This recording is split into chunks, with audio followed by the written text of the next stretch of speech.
হত্যা করেছে, গুম করেছে, খুন করেছে, অর্থাৎ দেশকে একটি আতঙ্ক অবস্থা নিয়ে গিয়েছিল।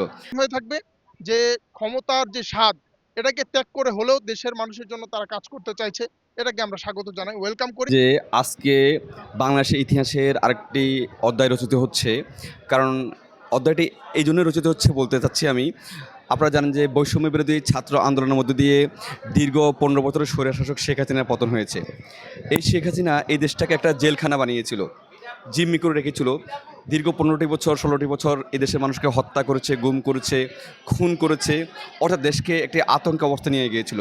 ঠিক সেই মুহূর্তে একটি সংগঠন দাঁড়িয়ে গেছে কোটা বাতিল বা কোটা সংস্কার আন্দোলনের মধ্য দিয়ে আপনার বৈষম্যবিরোধী ছাত্র আন্দোলন, যারা এই আন্দোলনের অবশেষ হিসাব হচ্ছে যে শেখ হাসিনার পতন। আপনারা জানেন যে আমাদের প্রথম কয়েকটি দফা ছিল, পরে 9 দফা ছিল, পরে আমাদের এক দফাতে শেখ হাসিনার পতন হয়েছে। আর বৈষম্যবিরোধী ছাত্র আন্দোলন আমি নিজে একজন কেন্দ্রীয় সংগঠক। যেহেতু আপনারা আমাকে অনেকে চিনেন, আমি একটি বিষয় বলতে চাই যে এই সংগঠনটি ছিল মূলত একটি অরাজনৈতিক প্ল্যাটফর্ম। অর্থাৎ এখানে বৈষম্যবিরোধী ছাত্র আন্দোলন যে সংগঠনটি ছিল, এখানে জামাত, শিবির কিংবা ছাত্রদল কিংবা আপনার অনেকগুলো সংগঠনের আপনার লোক জড়িত ছিল।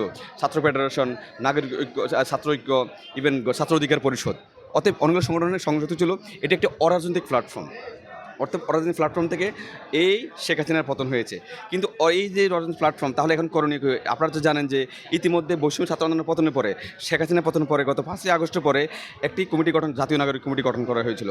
এই জাতীয় নাগরিক কমিটি কেন গঠন করা হয়েছিল? নিঃসন্দেহে একটি রাজনৈতিক চিন্তাভাবনা করে। এবং সেই জাতীয় নাগরিক কমিটি এই পর্যন্ত এসেছে, এবং এই পর্যন্ত আসার পরে তারা হয়তো বা আগামী 28 তারিখ, আপনারা ঘোষণা জানেন আগামী 28 তারিখ একটি রাজনৈতিক দল ঘোষণা করবে। যদি তারা রাজনৈতিক দল ঘোষণা করে, একটি চিন্তাভাবনা আসছে, তাহলে তাদের ছাত্র সংগঠন কোনটি? প্রশ্ন দাঁড়াতে পারে। তাদের ছাত্রদের একটি সংগঠন দরকার। যেহেতু বৈষম্য ছাত্র আন্দোলন একটা অরাজনৈতিক প্ল্যাটফর্ম, ওই অরাজনৈতিক প্ল্যাটফর্ম থাকার কারণে তাদের নিজস্ব ছাত্র সংগঠন নেই, এটা অনেকে প্রশ্ন করবে। সেক্ষেত্রে আজকে যে সংগঠনটি আপনার ঘোষণা করা হবে একটু পরে, এই সংগঠনটি মূলত জাতীয় নাগরিক কমিটির একটা ছাত্র সংগঠন হিসেবে পরিচিতি লাভ করবে বলে আমি বিশ্বাস করি। কারণ আমরা এই নিয়ে অলরেডি আলোচনা হয়েছে যে এই ছাত্র সংগঠনে কার হবে। অতএব এই নিয়ে কিন্তু সবাই কথা বলছে, এটি কার হবে। যেহেতু জাতীয়বাদী বিএনপির একটি ছাত্রদল রয়েছে, জামাতের ছাত্র শিবির রয়েছে, বিভিন্ন ছাত্র সংগঠন, ছাত্র অধিকার পরিষদ রয়েছে, ছাত্র জনজোট রয়েছে। সেক্ষেত্রে আমি মনে করছি আজকের সংগঠন যে ছাত্র সংগঠন ঘোষণা করা হচ্ছে, এটি হবে জাতীয় নাগরিক কমিটি কিংবা নতুন দলের একটি ছাত্র সংগঠন। এবং আপনারা জানেন যে এখানে বেশ কিছু নেতা যারা পরিচিত আছে অলরেডি, যারা গতদিন আন্দোলন নেতৃত্ব দিয়েছে, যেমন বাকের আছে, জাহিদ আছে, কাদের আছে, মাহিন সরকার আছে। এরা কিন্তু এই নেতৃত্বে আসবে, এবং তাদের নেতৃত্বে এই ছাত্র কমিটিটি আপনার আজকে ঘোষণা করা হবে। এবং এটি আপনারা জানেন যে এরা অলরেডি বেশ কয়েকটি প্রোগ্রাম করেছে এই মধুর ক্যান্টিনে, তারা অবগত করেছে তারা এখানে কে কে থাকছেন। যদিও অনেকের কাছে এখন অস্পষ্ট যে আসলে কে কে থাকছেন। আমি স্পষ্ট করতে চাই, এখানে অবশ্যই বাকের থাকবেন, কাদের থাকবেন, মাহিন সরকার থাকবেন, জাহিদ থাকবেন সহ যারা আন্দোলনের ফ্রন্ট লাইনে ছিলেন, ব্যানার ছিলেন, কাজ করেছেন, দুর্দান্ত সাহস দেখিয়েছেন বৈষম্য ছাত্র আন্দোলনে, তারা আজকের নেতৃত্বে থাকবেন। এবং আমি মনে করি যারা নেতৃত্বে থাকবেন তারা অলরেডি প্রমাণিত, পরীক্ষিত, তারা শেখ হাসিনা পতন আন্দোলনে অন্যতম ভূমিকা পালন করছে বলে আপনারা অবগত হয়েছেন। দেখুন, ছাত্রলীগ একটি নিষিদ্ধ সংগঠন, এটা অলরেডি আপনারা জানেন। নিষিদ্ধ সংগঠন একবারে নিষিদ্ধ। এখন মনে করুন আমি তার মূল দলে আসি, আওয়ামী লীগ। আওয়ামী লীগ এখনও নিষিদ্ধ হয়নি, কিন্তু আওয়ামী লীগ কিন্তু অঘোষিত একটা নিষিদ্ধ সংগঠন হয়ে গেছে। নিষিদ্ধ না হলো এই যে নিষিদ্ধ সংগঠন, এখন মনে করেন এখানে অনেক নেতাকর্মী রয়েছে। এখন মনে করেন না, এরা বাংলাদেশে যদি আপনি ভোট কাউন্ট করেন, নিঃসন্দেহে তাদের একটা ভোট আছে। তারা তো দেশের বাইরে সবাই চলে যেতে পারবে না। এই দেশে তাদেরকে কাউকে ভোট দিতে হবে, কাউকে সাপোর্ট দিতে হবে। তো আমি মনে করি যে নেতাকর্মী যারা রয়েছেন, বিশেষ করে টপ নেতাকর্মী যারা রয়েছেন, তারা বাদে তাদের যদি যারা যারা সমর্থক রয়েছেন, যারা ভুল বুঝতে পারেন যে আসলে আওয়ামী লীগ বা ছাত্রলীগ একটা ভুল পথে ছিল, শেখ হাসিনার পথে তারা ভুল করেছে, অন্যায় করেছে, অপরাধ করেছে, তাদের বিশেষ করে আমি নেতাকর্মীর কথা বলবো। নেতাকর্মীকে অবশ্যই শাস্তির আওতায় আসতে হবে, কারণ তারা বিগত আন্দোলনে আমাদের উপর টর্চার চালিয়েছে, গুলি করেছে, রক্তাক্ত করেছে। যারা এই ধরনের কাজে জড়িত তাদের অবশ্যই শাস্তির আওতায় আনতে হবে। কিন্তু যারা এই বিষয়ে জড়িত নয়, যারা এই বিষয়ে জড়িত নয় কিংবা যারা ভুল বুঝে আওয়ামী লীগকে সমর্থন করেছেন, তাদের একটি অংশ যে কোনো জায়গায় আপনার যোগদান করতে পারে। সেটা আজকে ছাত্র সংগঠন হোক, কিংবা ছাত্র অধিকার হোক, কিংবা ছাত্র দল হোক, কিংবা ছাত্র শিবির হোক, তারা তো রাজনীতি করতে হবে, তারা তো দেশের মানুষ, তাদের দেশের নাগরিক। সেক্ষেত্রে আমি মনে করি নিষিদ্ধ সংগঠন হলো তাদের টপ নেতা ছাড়া বাকিরা যে কোনো ছাত্র সংগঠন কিংবা যে কোনো সংগঠনে জয়েন করতে পারে বলে আমি মনে করি। নতুন দল সম্পর্কে জানতে চেয়েছেন। তো আমরা আসলে বাংলাদেশে বিগত 54 বছরে যে রাজনীতি দেখেছি, এই রাজনীতি আসলে মানুষের কল্যাণের জন্য, মানুষের মুক্তির জন্য, প্রকৃত স্বাধীনতার জন্য কাজ করতে পারেনি। তো সেই জায়গায় তারা যেহেতু নতুন রাজনৈতিক বন্দোবস্তের কথা বলছে, এবং নতুন রাজনৈতিক দল সামনে নিয়ে আসতে চাইছে। এই জায়গায় আমরা তাদেরকে স্বাগত জানাই। তারা ভালো কিছু করুক এই প্রত্যাশা আমরা করি।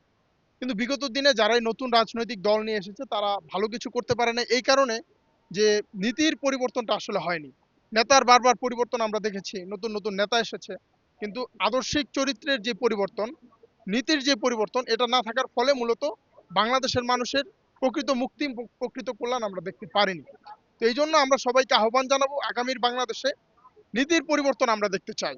যদি নীতির পরিবর্তন আসে তাহলেই প্রকৃত কাঙ্ক্ষিত মুক্তি এবং কল্যাণ আমরা আনতে পারবো। আর সরকারে থেকে নতুন দল গঠন করা এটা তো কখনোই শোভনীয় নয়। তো সেই জায়গা থেকে তারা যেহেতু এখানে পদত্যাগ করেই নতুন দলে আসতে চাইছে, এটাকেও আমরা স্বাগত জানাই এবং এটা একটা উদাহরণ হয়ে থাকবে যে ক্ষমতার যে স্বাদ এটাকে ত্যাগ করে হলেও দেশের মানুষের জন্য তারা কাজ করতে চাইছে। এটাকে আমরা স্বাগত জানাই, ওয়েলকাম করি। তারা ভালো করুক এই প্রত্যাশা আমরা করি। ধন্যবাদ। বর্তমানে আমরা দেখতে পাচ্ছি যে বিএনপি একটি বড় রাজনৈতিক দল। তারা বিভিন্ন রকমের মন্তব্য করছেন এই ছাত্রদের নতুন দল গঠন করার ব্যাপারে।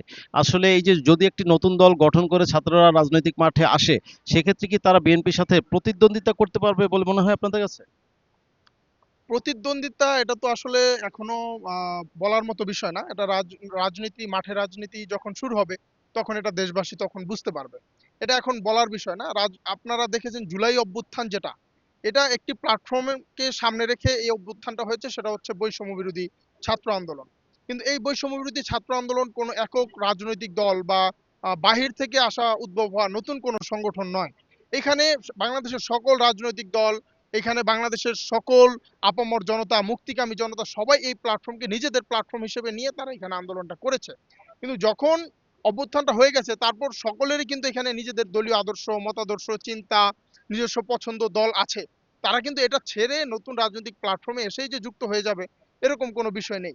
সেক্ষেত্রে প্রতিদ্বন্দ্বিতার যে ব্যাপারটা এটা এখনই বলা যাচ্ছে না। এটা রাজনীতি তারা যখন প্রকাশ্যে শুরু করবে তখনই এটা দৃশ্যমান হবে। এর আগে এটা বলা সহজ না। যেহেতু আপনার পরিচয়ের বিষয়টা আসছে, সেক্ষেত্রে আপনাদের আপনাদের দলীয় যে রাজনৈতিক পরিকল্পনা সেটা আমরা আগে একটু জানবো। আমি শেখ মোহাম্মদ মাহবুবুর রহমান নাহিয়ান, ইসলামী ছাত্র আন্দোলন বাংলাদেশের সেক্রেটারি জেনারেল হিসেবে দায়িত্ব পালন করছি। আমাদের দল মূলত ১৯৮৭ সালে প্রতিষ্ঠিত হয় ইসলামী আন্দোলন বাংলাদেশ এবং আমরা সবসময় নীতির পক্ষে, ন্যায়ের পক্ষে, আদর্শের পক্ষে, অন্যায়ের বিরুদ্ধে লড়াই করে বাংলাদেশে আছি এবং এককভাবে বাংলাদেশে আদর্শিক রাজনীতির যে চর্চা এটা আমাদের ইসলামী আন্দোলন বাংলাদেশের মোহতারাম আমির পীর সাহেব চরমনাই তিনি করেন এবং আগামীর বাংলাদেশে একটি সুন্দর বাংলাদেশ, আদর্শিক বাংলাদেশ উপহার দিতে পীর সাহেব চরমনার নেতৃত্বে আমরা সারা বাংলাদেশে কাজ করছি। টেকনাফ থেকে তেতুলিয়া আমাদের কর্মীরা কাজ করে যাচ্ছে। ইনশাআল্লাহ আমরা আশা করি আগামীর বাংলাদেশ গঠনে আমরা ভালো কিছু আপনাদেরকে উপহার দিতে পারবো, দেশবাসীকে উপহার দিতে পারবো ইনশাআল্লাহ।